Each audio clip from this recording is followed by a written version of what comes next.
श्री सच्चिदानंद सद्गुरु साईनाथ महाराज की जय। सद्गुरु श्री साईनाथुनि शरद बाबूजी की जय।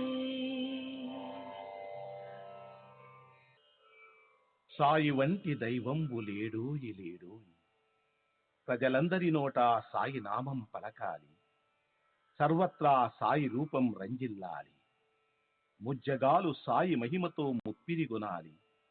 సాయి పదరవళులు మన హృదయ కుహరంలోని నిశ్శబ్ద నిషీధిలో ప్రతిధ్వనించాలి. ప్రణవనాద వీచికల్లా సాయి జ్ఞాన సౌరభాలు సర్వత్రా వ్యాపించాలి. ఆ సుజ్ఞాన సౌరభాల ఆస్వాదనలో మన మనసులు మత్తెక్కాలి. సాయి ప్రేమామృత ధారలు అంతటా నిరంతరం వర్షించాలి. ఆ ప్రేమామృత ధారలలో తడుస్తూ, ఆ జ్ఞాన సౌరభాల మత్తులో ఆనందంగా నర్తిస్తూ సాయి వంటి దైవంబు లేడోయి లేడోయి అని అందరూ ఏకకంఠంతో గానం చేయాలి. అదే నా ఆశ, ఆశయం, ఆకాంక్ష. అదొక మధుర స్వప్నం. ఆ స్వప్న సాఫల్యం కోసం శ్రీ సాయినాథుని అనన్య ప్రేమతో, ఆర్ద్రతతో ప్రార్థించటమే మనం చేయగలిగింది, చేయవలసింది. Shri Babuji.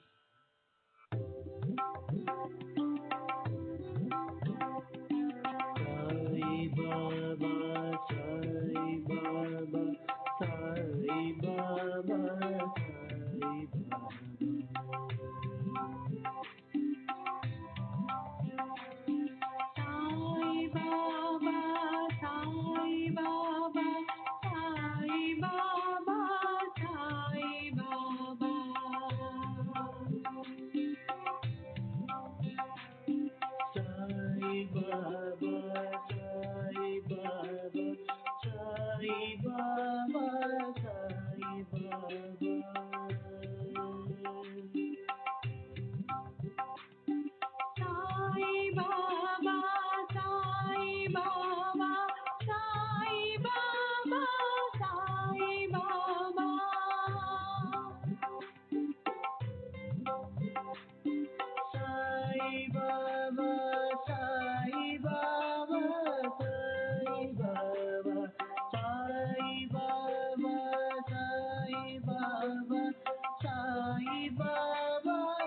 Baba, Sai Baba, Sai Baba,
Sai Baba, Sai Baba.